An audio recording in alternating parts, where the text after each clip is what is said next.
Everything I ever needed to know about life, I learned in kindergarten.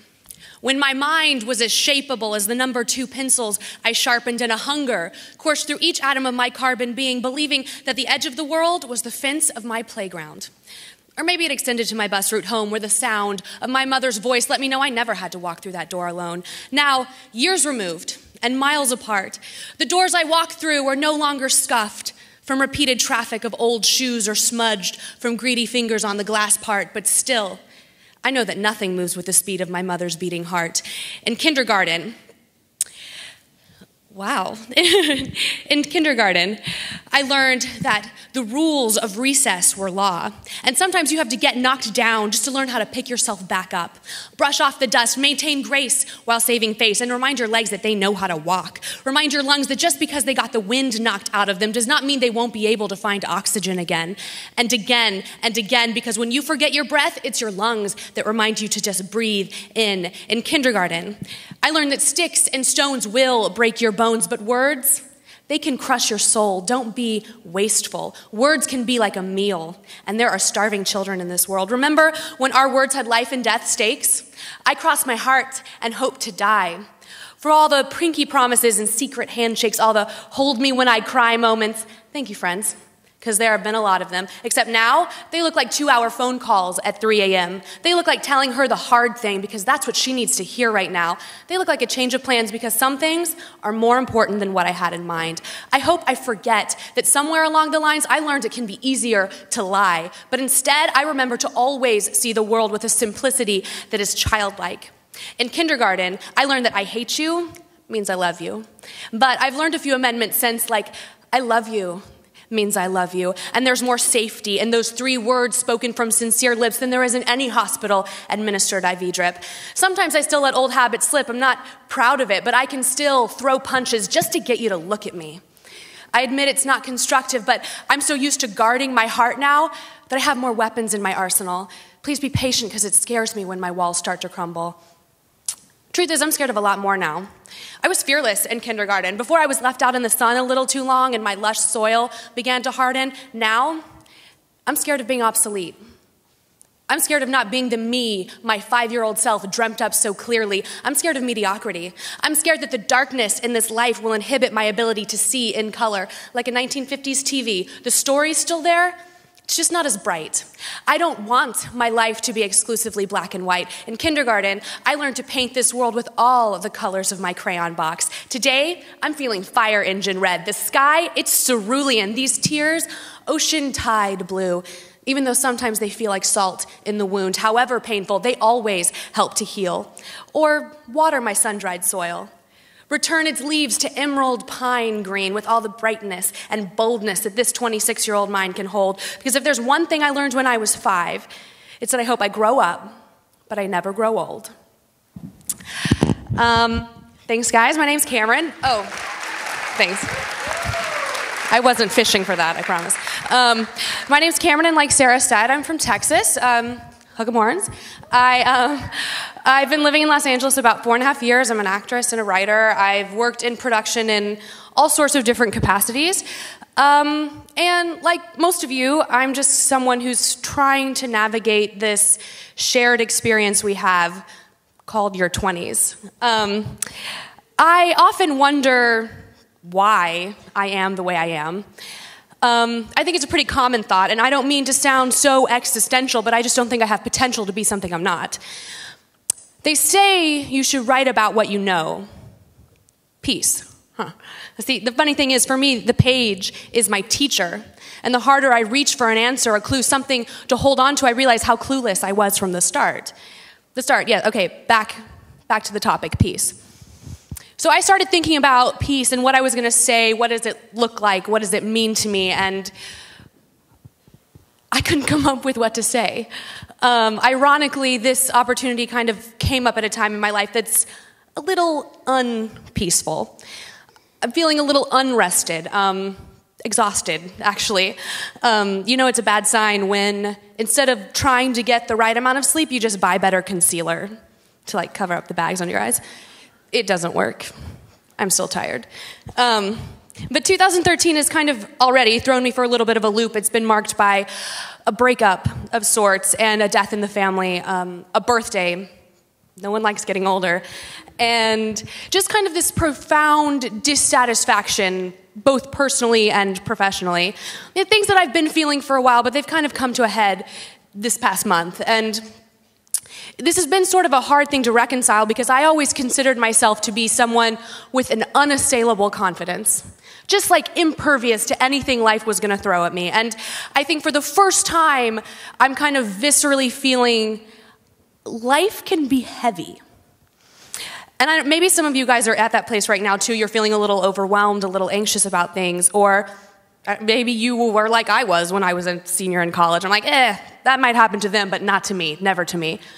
Either way, these are kind of the things that were filling up my headspace when I started thinking about peace.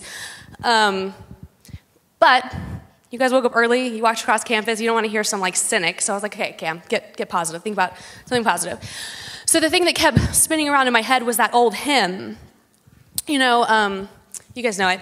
When peace like a river, you guys go to Christian school, come on. Attended my way, when sorrows like sea billows roll. Whatever the cost, help me out here. Thou hast taught me to say, it is well with my soul. Nice. I read somewhere that, oh, thanks. I read somewhere that when speaking to a large crowd of people, you should try to include the audience, so thank you for humoring me. So I was thinking about that song, and that didn't really make me feel any better, because then I was thinking, okay, so if peace is like a river, then I feel like I'm swimming upstream. You know, chasing this seen and be seen dream stuck in this tedious routine. I want peace to be like a swimming pool, you know, like the pools you swam in as a kid over the summer. I miss those days. I miss kindergarten. You know, I miss a time before everything was hard. Before fleeting friends and almost lovers left me scarred, when the life that I lived and the life that I wanted didn't seem that far apart. Peace. So where did it go? You know, rest. What do you think of when you think of rest? You know, your room, your sanctuary, a place you could just be, no eyes watching. But I see. I am your pillow. That's right. I'm the first to breathe the good morning and the last to kiss goodnight. Oh, the things I see. I'm like your unwritten diary. That first long kiss, when the newness is fresh and the freshness is sustenance like air in your lungs and blood in your veins. I was there. It was a moment waited for and coveted, not frivolously thrown, but meticulously shared. I know how much it meant to you.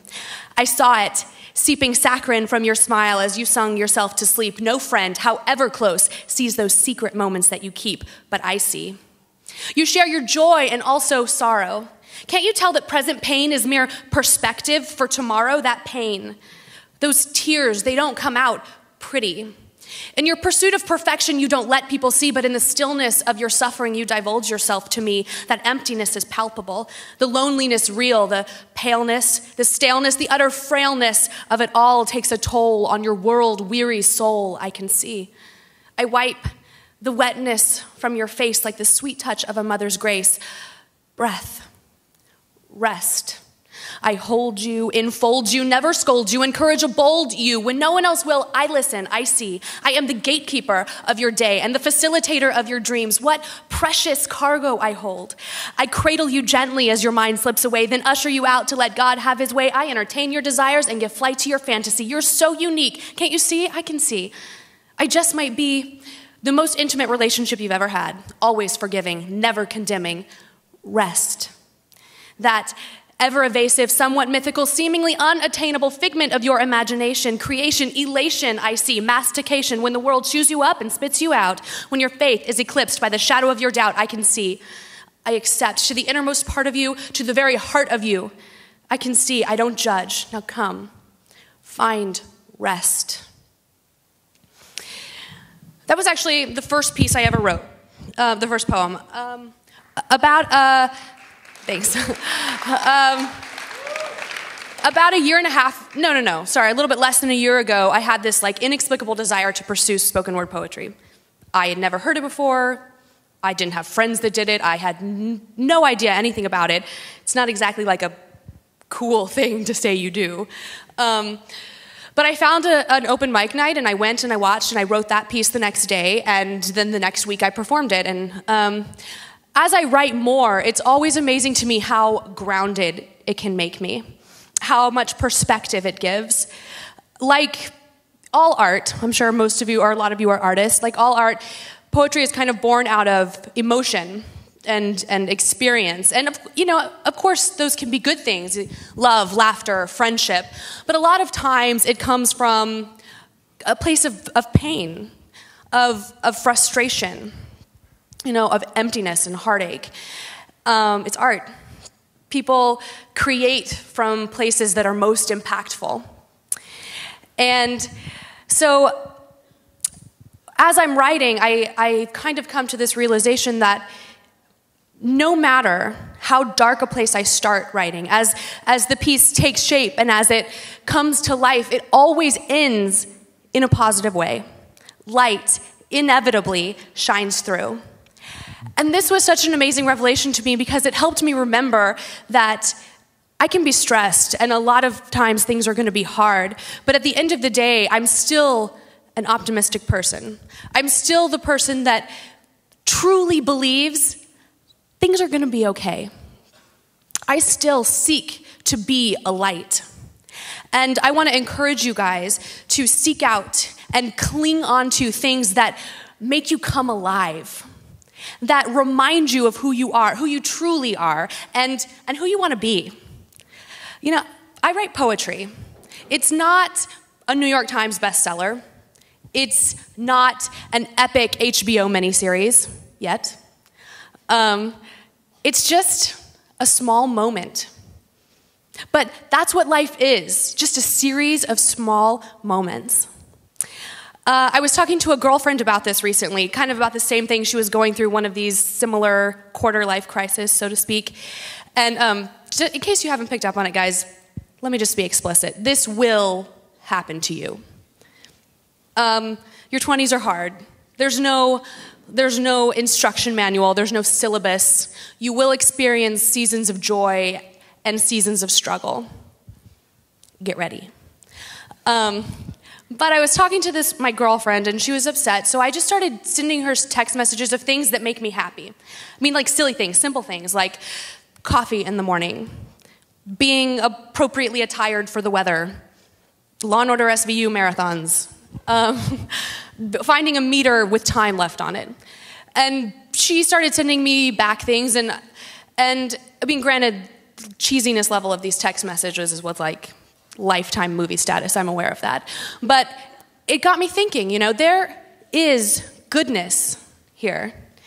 And I can choose to dwell on these things that are stressing me out and these things that seem hard in my life, but peace is not some sort of magical entity that will descend upon me once I've acquired a certain modicum of success or once I've achieved X, Y, and Z. Life is not some preparation for some adventure that's on the horizon. It doesn't fit into any plans you have, and it is not any sort of preconceived notions you've developed. It isn't perfect, because I'm broken, and you're broken, and we'll never be perfect, but together we can be closer to whole. Peace is attainable. It's today. And I don't want to sound really trite or cliche, and if you ask me to substantiate these claims, I don't believe I'd know what to say, but I do believe that sometimes it's a red lipstick before 10 a.m. sort of day. I believe in miracles, the kind that God gives graciously and the kind you make for yourself when the synchronicity of hard work and desire meet tenacity. I believe I have the audacity to live the kind of life that asks continually, who am I? And who do I want to be? I don't believe I have the capacity to articulate femininity, but I do believe in pink. I believe that the happiest girls are the prettiest girls, and that a strong sense of self or maybe just a good glass of wine can give you a reservoir of strength, the limits to which are deeper than you think. I believe in tan lines and 3-hour coffee meetings. I believe I'm a social being who can talk about anything, but when the words run out and conversations cease, I believe I can sing a song of silence and listen to a melody of a comfortable peace. I believe in retail therapy. And sometimes all you need is a little something lacy to make you feel sexy. I believe in knights in shining armor who can sweep me off my feet, but I know that does not make me a damsel in distress. I must confess, on the subject of womanhood, I don't believe I'm well equipped, but I do believe if I wear my heart on my sleeve, it will be perfectly accessorized. I believe in the healing powers of a long run and a good cry. I believe in the loyalty of forever friends and the love of a good man, and I know that both are rare, so when you find them, you should hold on for dear life if you can. I believe because you are with me, I will not fear. I believe I can do it on my own, but I don't want to. They say it's mind over matter. Well, you're the matter that makes up the cells of my mind. You're the grease to my wheels as they turn. I believe it's taken me a long time to learn that as I am led, I create, and as I create, I am led. Which comes first is blurred. On being a girl, I don't believe I can tell you something you haven't already heard, but I do believe that high heels make my legs look long, but I will gladly stand flat on the ground if I get weak at the knees. Sometimes gravity feels so good.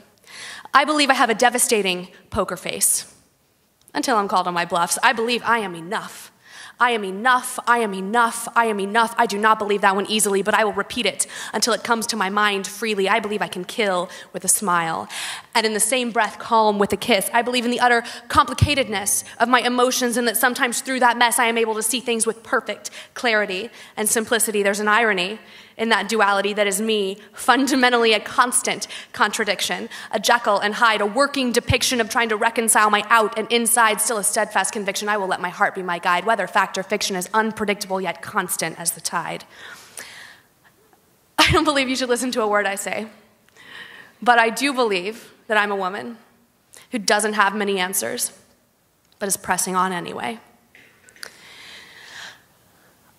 I'll never know why. No one really can. But I can continue to search for the light. I'm starting to see that's just who I am. One of the greatest things I am learning is that peace is a journey, not a destination. So my challenge to you today is to find faith without frustration, ambition without anxiety, contentment without complacency. I hope that you seek to see life not as fractured, but as a series of small moments that contribute to the whole. And that even when you don't understand it, even when you can't explain it, that you can rest and say, it is well with my soul. Thanks, guys.